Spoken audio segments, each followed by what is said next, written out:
तो हाँ भाई करें शुरू। तो आज की इस वीडियो के अंदर सब चीज पीली हो चुकी है, बैकग्राउंड लाइट, हमारी टी शर्ट और भाई बॉक्स पर तो पोको पीले में आता है लिखा हुआ। और मेरे को पता है आप लोग इस फोन के बारे में काफी सारी चीजें जानना चाहते हैं कि एक्स्ट्रा मदरबोर्ड मिलेगा बॉक्स के अंदर या नहीं। अबे साले, खैर बहुत शैतान हो रहे हो तुम लोग।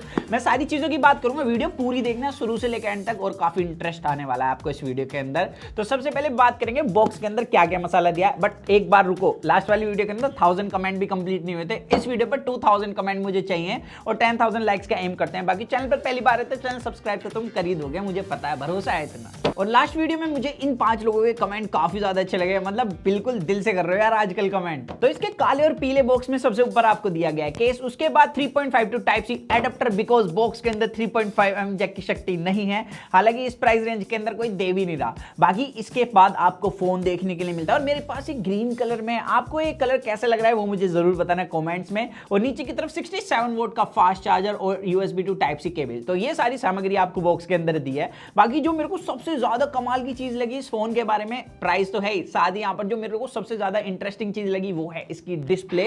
लाइक मोटोरोला 30,000 रुपीज में जो फोन आता है उसके सबसे कम बेजल्स और चिन्ह है। एंड आई थिंक ये उसको सीधा कंपटीशन देता है क्योंकि इसके बेजल्स और चिन्ह बहुत ही ज्यादा कम है। अब मैंने साइड बाय साइड कंपेयर नहीं करा, मैं जल्दी आपके लिए कंपैरिजन लाऊंगा, तो चैनल सब्सक्राइब कर लेना। बट यहाँ पर जितना ही मैंने नोट करा भाई, इसके बेजल्स और चिन्ह उसके बिल्कुल बराबर के हैं। इवन पंच होल तो उससे भी ज्यादा छोटा है, तो आपको पता नहीं लगेगा इसने माथे पर ऐसे बिंदी लगाई हुई है। कुछ भी।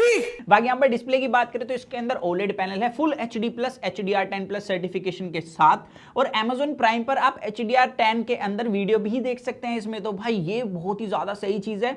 इवन अगर आपके पास नेटफ्लिक्स का सबसे तगड़ा वाला सब्सक्रिप्शन है तो आप डॉल्बी विजन के साथ भी वीडियो एंजॉय कर सकते हैं। और ये चीज मेरे को इस फोन की सबसे कमाल की लगी। लाइक इस प्राइस सेगमेंट में आई डोंट थिंक कि कोई ये सारे फीचर आपको ऑफर करता है डिस्प्ले के अंदर। सही पकड़े हैं। और ऐसे में क्यों बोल रहा हूं, बिकॉज इसके अंदर MEMC टेक्नोलॉजी दी है जो कि 40-45 हजार वाले फोन के अंदर दी जाती है। आप किसी भी नॉर्मल वीडियो को 120 FPS में प्ले कर सकते हैं। हालांकि OTT प्लेटफॉर्म पर अभी ये ऑप्टिमाइज नहीं है, तो मे बी अपडेट से फ्यूचर के अंदर ऑप्टिमाइज हो जाए। इवन जब मैं HDR में कंटेंट देख रहा था तो इसकी डिस्प्ले के पास 1300 निट्स की पीक ब्राइटनेस है, जिसकी वजह से ब्राइट पार्ट काफी ज्यादा अच्छे से एक्सपोज होता है। तो यहाँ पर इसकी डिस्प्ले तो मेरे को काफी ज्यादा क्लियर लगी है। एंड मेरे को लगता है कि 30,000 रुपीज में बेस्ट डिस्प्ले का ये अवार्ड ले जाएगी सीधा सा। अगर हम अवार्ड देंगे, बजट हुआ तो दे देंगे इस बार। जोर जोर से बोल के लोगों को स्कीमें बता दे। बाकी इसके अंदर अगर पीक ब्राइटनेस की बात करूं तो मैंने बताया 1300 नीट्स की पीक ब्राइटनेस है, जो कि HDR कंटेंट के टाइम पर काफी ज्यादा यूजफुल है। इवन इसकी जो आउटडोर पीक ब्राइटनेस है, जब मैं इसे बाहर ले गया था, एक काफी अच्छे से विजिबल डिस्प्ले है, तो आपको कोई भी दिक्कत नहीं होने वाली है। बट रुको, एक कमी आती है भाई इसके पास। लाइक 30,000 का फोन है, OLED पैनल है, बट फिर भी इन डिस्प्ले फिंगरप्रिंट सेंसर की शक्ति नहीं है।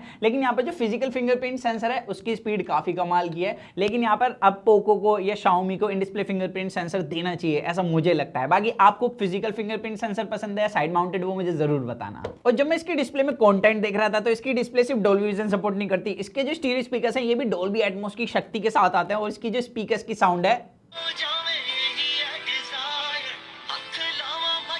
ठीक मिल जाती है आप लोगों को। बाकी इस बार जो पोको ने अपने F4 का डिजाइन रखा है काफी ज्यादा सिंपल रखा है। लाइक पोको के डिजाइन तड़कते भड़कते होते थे, ऐसे लाइट वाइट से निकलती थी इनके पीछे से। ये तो लेटेस्ट न्यूज़ है। खैर रिफ्लेक्शन होता था। और इस बार भी यहाँ पर बैक में ग्लास है। अब यहाँ पर नॉर्मल ग्लास है बैक में, लेकिन फ्रंट में कॉर्निंग गोरिल्ला ग्लास 5 की प्रोटेक्शन दी है। और साइड का फ्रेम प्लास्टिक का है। बाकी आपको इसका डिजाइन कैसा लग रहा है वो मुझे कमेंट्स में जरूर बताना। और एक चीज लेजेंडरी है भाई पोको Xiaomi के साथ, ऊपर की तरफ IR ब्लास्टर मिलता है, तो वो चीज इसके अंदर भी है। बाकी all over in hand feel और बिल्ड काफी सही है इस फोन की, मतलब ऐसे बिस्किट की तरह नहीं टूटने वाला, और आप इसे मस्ट यूज कर सकते हैं डे टू डे लाइफ में। अब बात करते हैं मेन मुद्दे की, जिस चीज को आप सुनना चाहते हैं, बट उससे पहले थोड़े सॉफ्टवेयर की बात कर लेते हैं। लाइक पोको यूजर्स काफी ज्यादा एक्साइटेड होने वाले इस चीज को सुनने के बाद, क्योंकि ये MIUI 13 पर आता है और ये MIUI 13 Android 12 पर बेस है। तो यहाँ पर Android 12 पोको के फोनों के अंदर काफी कम देखने के लिए मिलता है। आई थिंक यही है पहला फोन जिसके अंदर Android 12 दिया गया है। बट यहाँ पर भाई काफी अच्छे से चल रहा है इसका UI, अभी तक मेरे को कोई दिक्कत नहीं हुई। और अभी काफी जल्दी अपडेट के बाद आपको इसके अंदर पोको का नया लॉन्चर भी मिल जाएगा। बाकी यहाँ पर अभी पुराना वाले पोको का लॉन्चर दिया है और इसके अंदर थोड़े बहुत ब्लोटवेयर हैं जिसको आप अनइंस्टॉल कर सकते हैं अपनी मर्जी के हिसाब से। और बाकी पुश नोटिफिकेशन की बात करें तो अभी तक मेरे को सिर्फ गेट ऐप की नोटिफिकेशन मिली है, बाकी फालतू की नोटिफिकेशन नहीं मिली। तो आप अपनी मर्जी के हिसाब से इसमें से जो फालतू का कचरा है ना उसे इंस्टॉल कर देना। अब उस चीज की बात करें जो कि आप लोग सुनना चाहते हैं। लाइक पोको X2 यूजर्स के फोन लिटरली डेड हो रहे हैं, किसी के कैमरास भाई बंद हो जा रहे हैं अपडेट के बाद। तो इस चीज को भाई खुद पोको ने एक्सेप्ट किया है। बेसिकली क्या होता है, अपडेट के बाद जो फेलियर रेट होता है वो 0.2% का होता है किसी भी कंपनी का, बट पोको के साथ 2% का था। तो ये चीज खुद एक्सेप्ट की है पोको ने।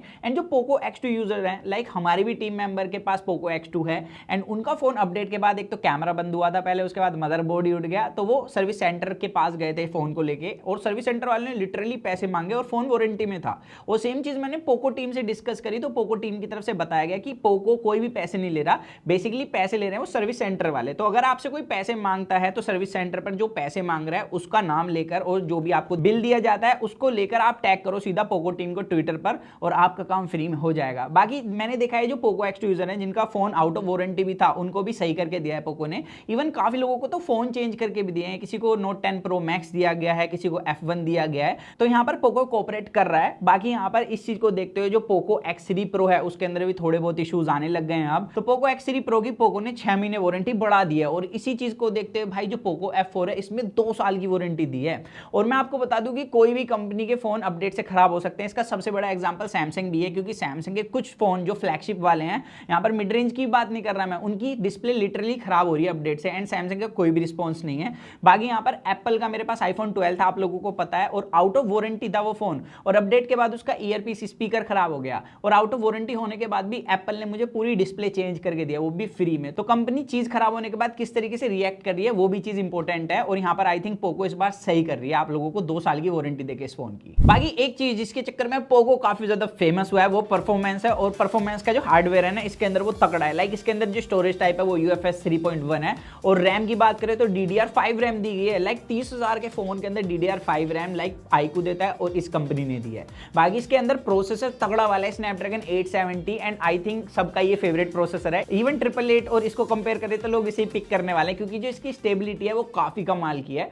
हालांकि यहाँ पे जब मैंने CPU थ्रोटलिंग के अंदर इसका टेस्ट रन कराया था तो इसका टेम्परेचर 44 डिग्री सेल्सियस तक गया था, बट यहाँ पर जो स्कोर था वो काफी ज्यादा कंसिस्टेंट था, और Antutu के अंदर ही मेरे को इसका स्कोर काफी मस्त देखने के लिए मिला। और टेस्ट में जितनी जल्दी वार्म हो रहा था उससे ज्यादा जल्दी ठंडा हो रहा था, बिकॉज इसके अंदर 7 लेयर कूलिंग सिस्टम दिया है पोको ने, जो कि फोन को काफी जल्दी ठंडा कर देता है। बाकी इसके अंदर अगर मैं परफॉर्मेंस की बात करूं, देखो डे टू डे लाइफ में ऐप ओपनिंग क्लोजिंग काफी अच्छी है, 120 हर्ट्ज को काफी अच्छे से हैंडल कर लेता है, और मुझे इस फोन के अंदर काफी कम बग देखने के लिए मिले। बाकी अगर मैं इसकी हार्डकोर गेमिंग की बात करूं तो यहाँ पर जो गेम सेटिंग्स है वो बिल्कुल फ्लैगशिप वाली मिल जाती हैं। और एक बात कमाल की है, लाइक जैसे CPU थ्रोटलिंग में तो फोन हल्का फुल्का वार्म हो भी रहा था, लेकिन भाई गेमिंग मैंने करी इसके अंदर 1-1.5 घंटे, एंड उस टाइम पर भी इसका लास्ट टेम्परेचर 42 डिग्री सेल्सियस गया। तो यहाँ पर टेम्परेचर कंट्रोल काफी अच्छा है, और स्टेबिलिटी भी भाई गेमिंग के टाइम पर काफी मस्त देखने के लिए मिलती है। तो यहाँ पर गेमिंग के लिए मैं इस फोन को सीधा सजेस्ट कर सकता हूँ। Even day to day life में भी काफी मक्खन परफॉर्म करता है फोन। तो डिस्प्ले बिल्ड परफॉर्मेंस वहां तो काफी तगड़ा परफॉर्म कर रहा है फोन, लेकिन मेरे को लगता है एक पार्ट है जहां पर अभी भी इसे थोड़ा सा काम करने की जरूरत है।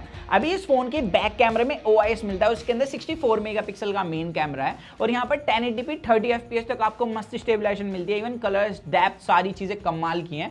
बट अगर आप 1080p 60 या 4K 30 या 4K 60 में रिकॉर्ड करोगे तो यहाँ पर आपको स्टेबलाइजेशन नहीं मिलेगी। बट यहाँ पर जो सेटिंग्स दी गई हैं वो काफी ज्यादा सही है, और यहाँ पर कलर्स वगैरह मेरे को पर्सनली काफी अच्छे लगे। बाकी अगर आप इससे फोटो कैप्चर करते हो तो यहाँ पर फोटोज की क्वालिटी बहुत ही सही है, आपको लाइट कंट्रोल अच्छा मिल जाएगा। कलर्स में ये नहीं कहूंगा कि इसने आपको नेचुरल साइड पे दिए, यहाँ पर इसने वो कलर्स दिए जो कि नॉर्मली हर किसी को पसंद है, थोड़े से पंची कलर के साथ। अब यहाँ पर ज्यादा भी ओवर सैचुरेटेड नहीं करे इन्होंने, कलर्स को काफी सही रखा है। और पोर्ट्रेट मोड के अंदर भाई जो एज डिटेक्शन है वो काफी कमाल का है। इवन मैंने iQOO Neo 6 से भी साइड बाय साइड नाइट में कैमरा कंपेयर करे, एंड भाई पोको F4 का कैमरा बेटर परफॉर्म कर रहा था नाइट में। तो यहाँ पर मेन कैमरा काफी सही लगा मेरे को, और 8 मेगापिक्सल का अल्ट्रा वाइड है। हालांकि इसके अंदर जो कलर्स हैं वो वैसे नहीं मिलते, हल्के से वॉश्ड आउट हो जाते हैं, बट जो ऑल ओवर फोटो है वो काफी अच्छी, क्योंकि यहाँ पर डायनेमिक रेंज शार्पनेस अच्छी मिलती है। और 2 मेगापिक्सल का वो कैमरा सेंसर है जिसकी हम बात नहीं करें तो सही है, यहाँ पर मैक्रो कैमरा सेंसर दिया है। तो बैक कैमरास तो अच्छे हैं, बट भाई फ्रंट कैमरा जो 20 मेगापिक्सल का दिया है ऐसा लगता है नाम के लिए है, क्योंकि जब आप व्यू फाउंडर में देखोगे तो फोटो लगेगी काफी ज्यादा क्रिस्प आ रही है, और जैसे आप फोटो क्लिक करोगे प्रोसेस होने के बाद आपको काफी ज्यादा ओवर शार्पनिंग वाली इमेज मिलेगी। साथ ही यहाँ पर काफी ज्यादा ग्रेनी लगती है इमेज जब आप जूम करोगे, और मैंने हर एक सिचुएशन में फोटो कैप्चर करके देखी है। हालांकि इसका लाइट कंट्रोल वगैरह अच्छा है, लेकिन ऑल ओवर जो फोटो निकल कर आती है फ्रंट वाली, वो मेरे को लगा कि कहीं ना कहीं पोको को इस पर काम करने की जरूरत है। बाकी इसकी भी आप वीडियो देख सकते हैं। तो ये है पोको के फ्रंट कैमरे की वीडियो क्वालिटी, और ये रिकॉर्ड कर सकता है 1080p 30 FPS में। बाकी थोड़ा सा ना यहाँ से लाइट कंट्रोल करने में स्ट्रगल कर रहा है, बट अभी हम अपोजिट लाइट हैं, स्टेबलाइजेशन तो एक नंबर है। अभी डायरेक्ट सनलाइट में चलते हैं, थोड़ा सा चेहरे पर भी सनलाइट लगा लेते हैं अपने तो इस फेस पर तो काफ़ी अच्छे से लाइट कंट्रोल कर रहा है, और अब टी-शर्ट पर भी काफ़ी अच्छे से लाइट कंट्रोल कर रहा है। तो आप मुझे बताना इसकी आपको वीडियो क्वालिटी कैसी लगी, और ऑडियो क्वालिटी भी बताना। तो जिस तरीके से वीडियो के अंदर काम कर रहा है ना, इस तरीके से अगर फोटो के अंदर काम करता है तो मैं कह सकता था भाई 30,000 रुपीज में सबसे तगड़े कैमरे वाला फोन था, बट फ्रंट कैमरे की फोटो ने ना थोड़ा सा दिल दुखा दिया मेरा। बाकी इस फोन के अंदर एक और हाईलाइट है, वो है इसके हैप्टिक्स। इसके हैप्टिक्स बहुत सही हैं। अगर आप वॉल्यूम कम ज्यादा करोगे, ब्राइटनेस कम ज्यादा करोगे, वहां पर भी आपको वेरिएशंस के साथ हैप्टिक्स मिलेंगे और हैप्टिक्स की क्वालिटी भी काफी सही लगी मुझे। अब इस फोन के अंदर अगर बैटरी की बात करी जाए तो 4500 mAh की बैटरी है विद 67 वोल्ट फास्ट चार्जिंग। और यहाँ पर Xiaomi की अगर चार्जिंग की बात करूँ तो भाई बहुत ही कमाल के 42 मिनट्स में ये फोन कंप्लीट चार्ज हो जाता है। उसके बैटरी बैकअप की बात करूँ तो मैंने इसे जितना यूज करा है मेरे को 1 दिन का बैटरी बैकअप इजीली मिल गया है। और इस फोन के अंदर कोई भी नॉर्मल टास्क में हीटिंग इश्यूज वगैरह नहीं है। इवन हैवी टास्क में भी जो हीट कंट्रोल है इसका काफी सही है। तो आपको कैसा लगा ये फोन वो मुझे कमेंट सेक्शन में जरूर बताना। बाकी इसका जो सीधा कॉम्पिटिटर है वो iQOO Neo 6 है।